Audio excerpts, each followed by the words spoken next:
Hello বন্ধুরা, আজকে আমি দেখাবো ডাব্লিউপিএস অফিসে কিভাবে লাইন ড্র করতে হয় বা কোনো অবজেক্ট কিভাবে ইনসার্ট করবেন। চলুন তাহলে দেখে নেওয়া যাক। প্রথমে আমরা চলে আসব মোবাইল স্ক্রিনে, গিয়ে ডাব্লিউপিএস অফিস খুলে নেব। যে কোনো একটা ডকুমেন্ট খুলতে হবে। আমরা ডাব্লিউপিএস ওয়ার্ড ডকুমেন্টটি খুলে নিব, ব্ল্যাঙ্ক। এবারে গিয়ে আমরা এই যে ইনসার্ট, এখানে কতগুলা অপশন দেখতে পাচ্ছেন, হোম, ফাইল, ইনসার্ট। আমরা ইনসার্ট অপশনে যাব। এবারে গিয়ে এই যে সেভ যে বোতামটা দেখতে পাচ্ছেন, সেভ বোতামটাতে যেতে হবে।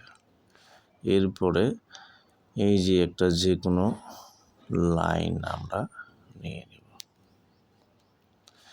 এই লাইনটাকে আপনারা চাইলে হরিজন্টালি বা ভার্টিক্যালও করে নিতে পারবেন আপনাদের সুবিধা মতো।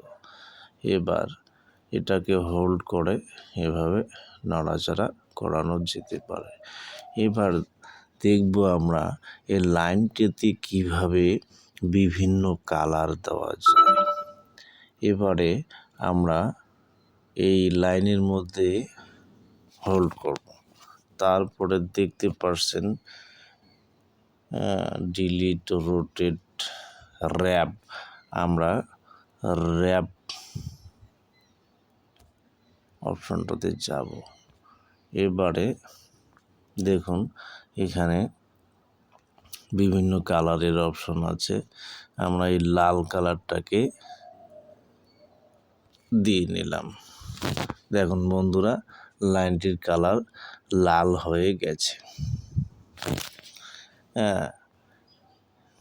এভাবে আপনারা লাইন ড্র করে ইচ্ছা মতো জায়গায় বসাতে পারবেন এবং ইচ্ছা মতো হরিজন্টালি বা ভার্টিক্যাল লাইন ড্র করতে পারবেন। এই যে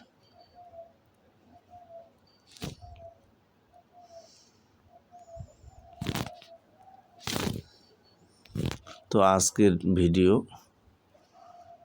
এইটাই, যে আপনারা শিখলেন কিভাবে লাইন ড্র করতে হয়।